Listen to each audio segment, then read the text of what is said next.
Zeta here. So today I want to talk to you about my Whole30 experience. I'm going to share with you what Whole30 is, my experience, my results, and my tips. So if you're interested, then please keep watching. Okay, so let's start off by talking a little bit about what the Whole30 is. So basically, I'm going to be looking at my notes because I have a lot of info and I don't want to forget anything, but it's a program that you commit to for 30 days, and what it does, it's supposed to help you reset, have somewhat of a detox and reset your emotional attachment to food or physical attachment to food or any bad habits that you may have. It also helps you identify how certain foods are affecting you in what ways, whether that be negative or positive. It's a really great program, and the reason it works is because you get down to basics. So you only eat whole foods for 30 days, and what the whole foods are: meat, seafood, eggs, vegetable, fruits, and natural fats. And you cannot consume any sugar, alcohol, grains, legumes, or dairy. And again, you do this so that you can see how your body is being affected by what you eat.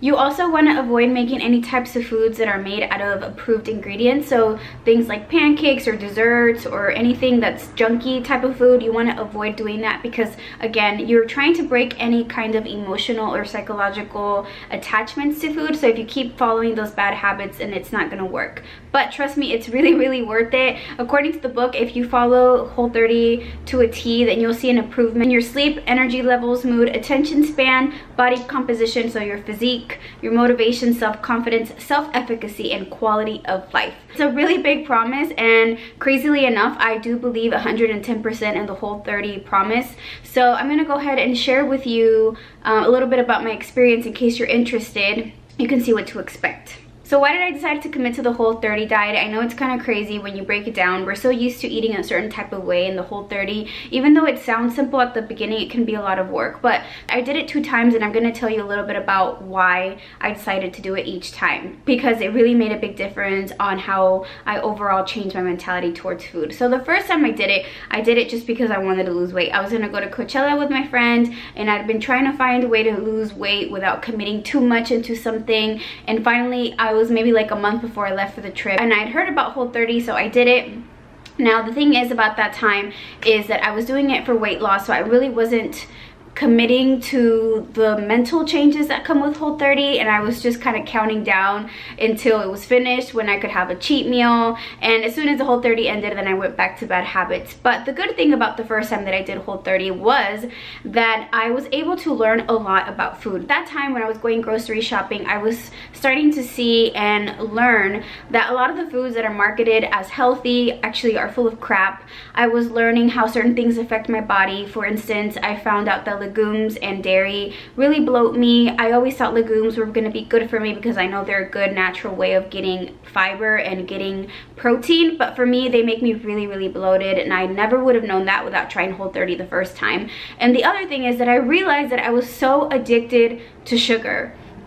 At that point, I was going to Starbucks every single morning before going to work, and it wasn't just about the sugar connection within my body, it was also a mental thing. I saw it as my pick-me-up, my start of the day, my sunshine. I was really, really into going to Starbucks, and even though I tried to get like a skinny drink, I still was getting a lot of soy milk, a lot of almond milk, and those milks come with a lot of sugar, at least the ones that they sell at Starbucks. So of course there's nothing wrong with Starbucks, but I was going every single day, so I was addicted to the sugar, and when I cut it out, I was going crazy. It was like I got off drugs or something. Like, I was crying at work. I remember somebody walking in on me. I was hiding in a closet because I was crying because I was just going nuts. And I would get home and I would fight with my boyfriend over nothing because I was just taking out all my rage on him. And of course that lasted about a week. I was getting a lot of headaches and it was really frustrating. I didn't know what to eat, so everything was really new. So it was a lot of work navigating through that. But then after the first week, I really got used to it, and I liked that I was feeling really energized. I was feeling very lean. I was feeling overall super great. But of course, like I said, I was just doing it for the weight loss. So I kept weighing myself every few days, and you're not supposed to do that on Whole30 because, again, you don't want to depend so much on that. You want it to be a mental transformation and a lifetime transformation, and when you're only concentrating on your weight, you're just looking for quick results and a quick fix, and that's what I was doing. So of course, like I mentioned, I got off of the Whole30 and I went back to old habits, but luckily I was able to keep some good out of it, which was to stop going to Starbucks every day. I started making my own coffee at home, so I saved money and calories, and I'm not as addicted to sugar anymore. And of course, I don't really eat too much dairy. I'm not someone who cuts it out completely, but I did reduce my intake, and I don't really eat legumes unless I'm eating Mexican. So I did get some good things out of it. Now that was last year, last spring. Now it's fall of 2018, and I decided to do it again. And this time my reasons were somewhat the same, but also very much different. So of course I still wanted to lose weight. I was doing really good this year. I went on this whole thing where like I didn't want to do any more fad diets. I'm a really big fad diet person, and I've been trying to change that about myself, and I can make a whole nother video on fad diets another day. But I really wanted to lose weight. However, more than that, I was feeling not like myself. I didn't have any energy. No matter how much I slept, I was always exhausted, and I was very, very grumpy. Like, I felt so negative. Everyone and everything was getting on my nerves, and that's not really like me. I naturally have a very upbeat personality, a positive personality. It's just like my nature, but I was not feeling like that. And I knew it was because all of the foods I was eating were really affecting me. And the reason I even let myself get out of hand was because, one, I was trying to not have any discipline in my diet. I was like anti-fad diet. So in the process of that, I lost all type of discipline. I was being lazy with cooking. I feel at times very overwhelmed because I'm trying to work my full-time job and do like my side businesses. So I didn't feel like investing energy into cooking.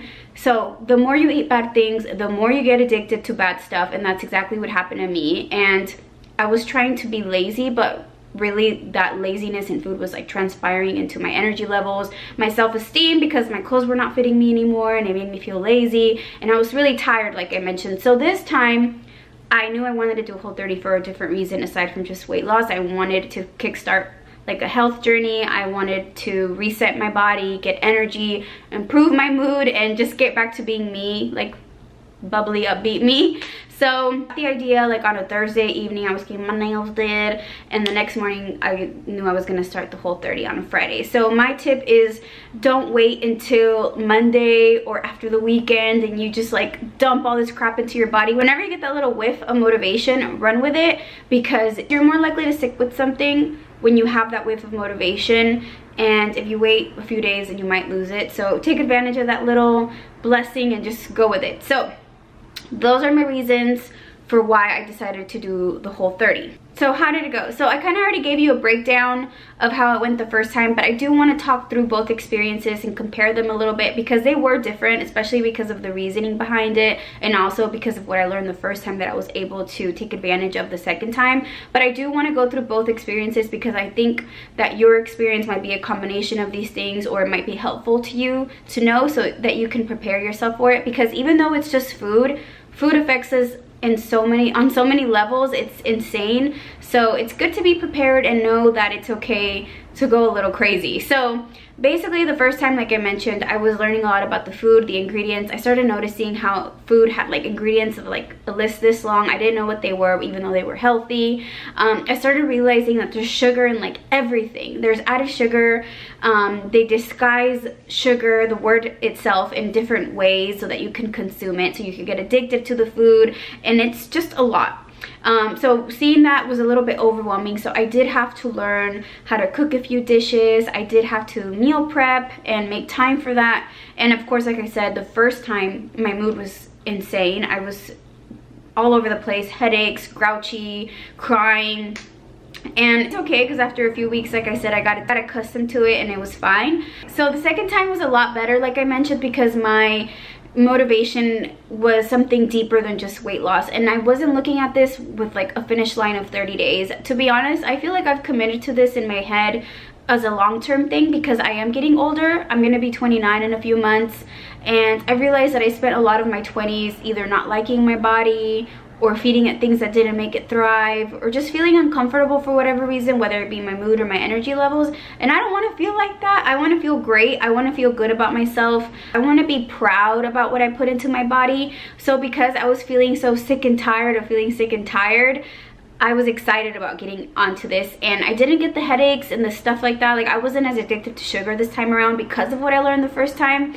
And I also felt like it was easier for me to plan and cook my meals because I learned so much the first time as to what was compliant and what would make me feel good. Now, the only thing with that was that I was eating the same things a lot, so towards the end I was going a little bit crazy. But to be honest, you can get the book, you can go on Pinterest, you can go look online. There's so many resources that there really wasn't an excuse for me to feel bored of my food.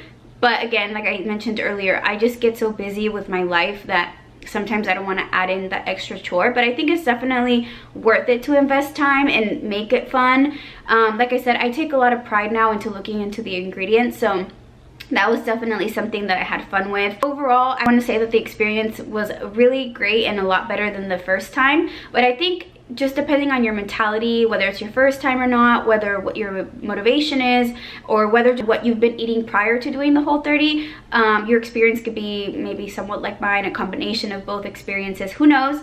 Just everybody's different. So expect your body to have somewhat of a shock, but at the same time know that it's going to be very rewarding as you continue. Now, of course, with every great thing has to come a downfall, so I will discuss a little bit about the things that were annoying about the Whole30, but were not enough for me to not want to do it. So I'll share with you now. So one of them would be, one, like I mentioned, things were kind of getting repetitive and boring, but that was a mistake on my end. The second thing are just like social settings. That really is the most difficult part of the Whole30, and I'll tell you why. So the first thing is the food itself. If you are going somewhere, there may not be anything that's compliant.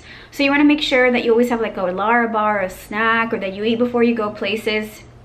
Two would be just to ask questions, you know, ask, hey, what do you have? Can you substitute this for this? Can you remove the butter? Can you remove the sugar? Whatever it is that you're gonna eat.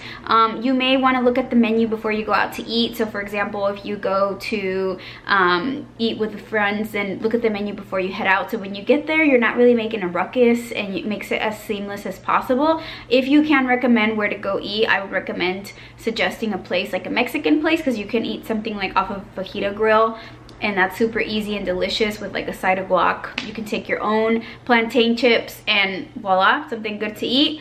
But the biggest thing about social settings would be people.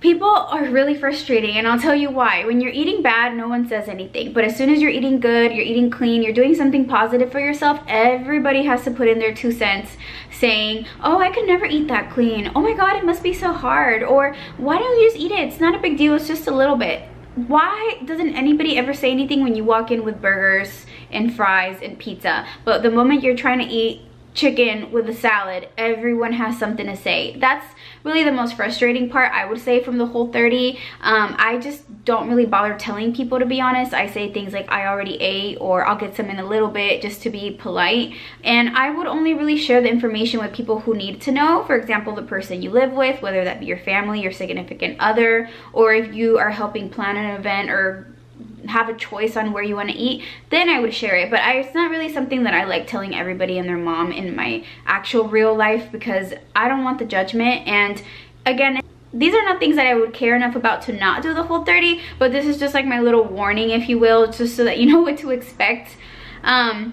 And my other thing, as far as tips go and social settings, I know a lot of people that have said to me like, oh, I want to do the Whole30, but I can't because I have this and I have this and I have this like thing coming up. The truth is, if you need something to kickstart your energy levels, your relationship with food, your mood, you just want to cleanse, just do it, because there's really never going to be a time where it's like the perfect time. Like there's always going to be something that comes up. There's always going to be an event, a party, a thing. You kind of just have to suck it up and think about what's more rewarding for you. So for me, it was the Whole30, and that's why I'm recommending it to you now. But speaking of social settings and food, now I'm going to go into a little bit about what I ate. Then I'll move on to my results, and at the end, I'll share some tips. Okay, so what did I eat? I did actually make a video on what I ate because it's just a lot of information, so I figured I would just put it separately. I kind of just kept it similar just to make it easier, just move with the motions. For breakfast, I would always have eggs. Sometimes I would have one, sometimes I would have two, sometimes they were scrambled, sometimes they were sunny side up. And it just depended on how hungry I was, with either some turkey bacon or some prosciutto. I used to say prosciutto, but apparently it's prosciutto, so that. I would have that every single day with my coffee. And then for a snack, I would have almonds and a date at work. And then I would take like little bites of each one. It just tasted really good. I like the mixtures of the consistency of the food, so that was good and delicious. Then for lunch, I would always have a half a sweet potato baked, and I would have some kind of protein, usually chicken or ground beef or skirt steak. Whatever I had for dinner, I would have for lunch as leftovers, or sometimes I would just do a bulk meal prep of chicken, and I would eat that the entire week with a bulk meal prep of the sweet potato, just to make it easy, you know. And then after that, I would have fruit, usually melon, because I just like buying it from the grocery store cut up and ready to go. Then I would come home, I was super hungry, but I wasn't ready for my dinner yet, so I'd have a Lara bar. And then for dinner, I would have a protein with a green. Sometimes I would make it fun by adding plantain chips. Avocados are great, and usually I would have some kind of sparkling water just to make it feel like I was having a soda. So that was really good. I just did that throughout the month. Now I'm still technically kind of on Whole30, but I'm mixing it up a little bit. So maybe I'll share that later once I have a routine down. But that is an overall gist of what I was eating, and it worked really well. Now by doing all this, I did have pretty good results. Mind you, I did not work out during the entire time that I was on Whole30. So I'm gonna show you some before and after pictures and tell you a little bit about my measurements and things like that. So I'll be honest, I'm a little bit nervous. Like, look, I'm proud of my progress, but at the same time, like, I don't have like the perfect figure, so I'm not claiming that by showing you this video. I'm just showing you my realistic results. So basically, these are my before and after pictures, and I'm gonna look at them as I put them in the screen so I can kind of talk about like the differences. Okay, so the pictures that I'm showing you are basically before I started the Whole30 and after. Before I started the Whole30, I was super bloated, and that's the chunkiest I've ever been. My pants were not really fitting me, and I was not comfortable. If you can see the before and after, like when I would do that little side thing, I would automatically have a roll coming out, and I also had like a little double chin situation going on, which I don't think I've ever had a double chin up until this point. But that's what was going on. Now, I'm not the fittest that I've ever been, but that was the chunkiest that I've ever been. So I'm happy that I'm now like at my regular body.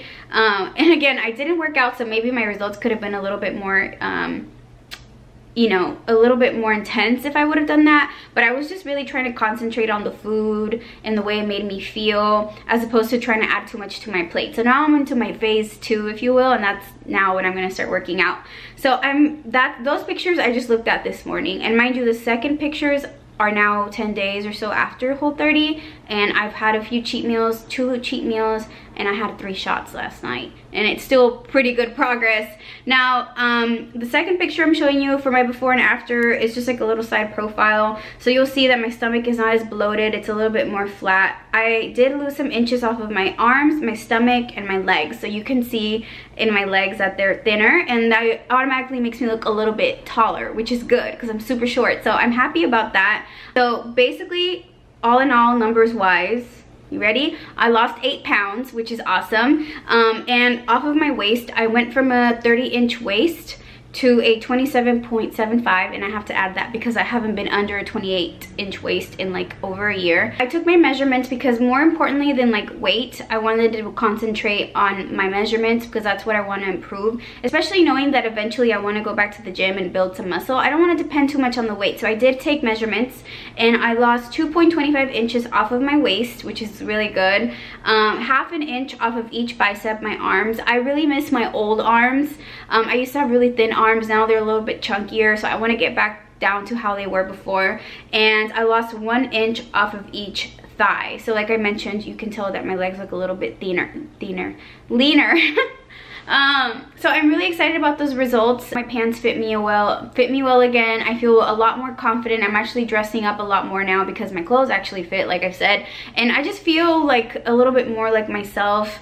But more importantly, like I mentioned, I decided to get back on the Whole30, not so much just because of my weight, but because of my mood and my energy. So my sleep now is really great. I wake up, I feel energized. I don't feel like before. I swear, I'm like an Energizer bunny because I'm at work all day going, and then my attention span is a lot better. I come home, and before I was so tired that I just wanted to lay on the couch and not do anything, but now when I come home, I'm just like ready to get stuff done. Like I have to-do lists, I cross it off. I'm always trying to like make the most out of my time and be strategic with it, and now that I have so much energy, I can actually follow through with all the stuff I say I'm gonna do. Like the stuff I said I'm gonna do tomorrow, I don't play that, I do it today. At least I tried to. So that's thanks to everything that I've been eating, that I actually have the energy to do that. And aside from that, I'm not as grumpy. I'm a lot more positive. I feel very optimistic right now. I feel like there's a lot of possibility in my life, and I know it's because of the food. It makes me feel really happy. So it's crazy.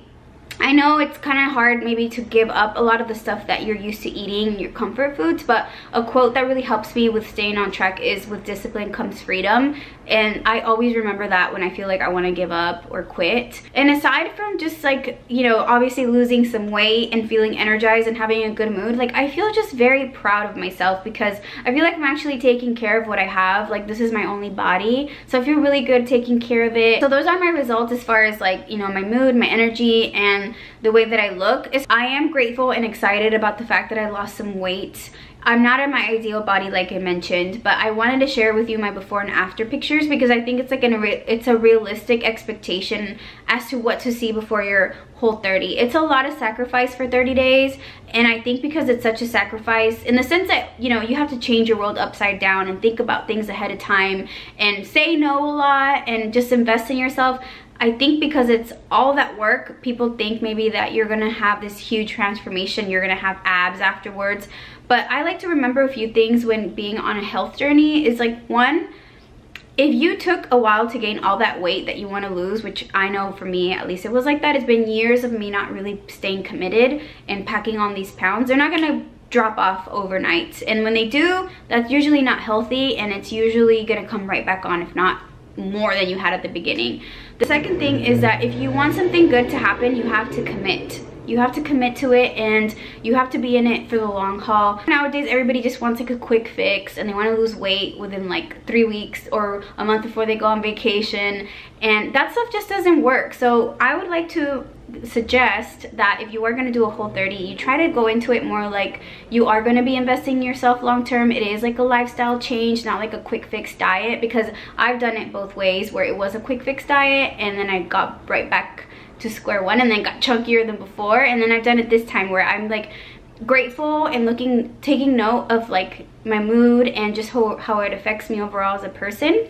Really, I'm just trying to say that if you are going to do the Whole30, be optimistic, be excited, don't expect to have abs after 30 days, and if you do get them, great, but just remember that it's a lot more than that. And if you want your body to change and you want to do better, then it's going to take some effort on your part, and it's going to take a while, and that's completely okay. That's how you're going to have actually long-lasting results. Okay, so enough about everything. I feel like I covered everything I wanted to share with you as far as my Whole30 experience. If I missed anything, please leave me a comment down below. I'm happy to answer any questions or do a follow-up video. I really wanted to share this with you because it really has made such a great impact in my life that I think it was important to pass along the message, and I really appreciate your time. If you liked this video or you found it helpful, please give me a thumbs up. Subscribe if you haven't already, and if you already did, thank you very much. I hope you have a great day. Stay positive and bisous. Bye!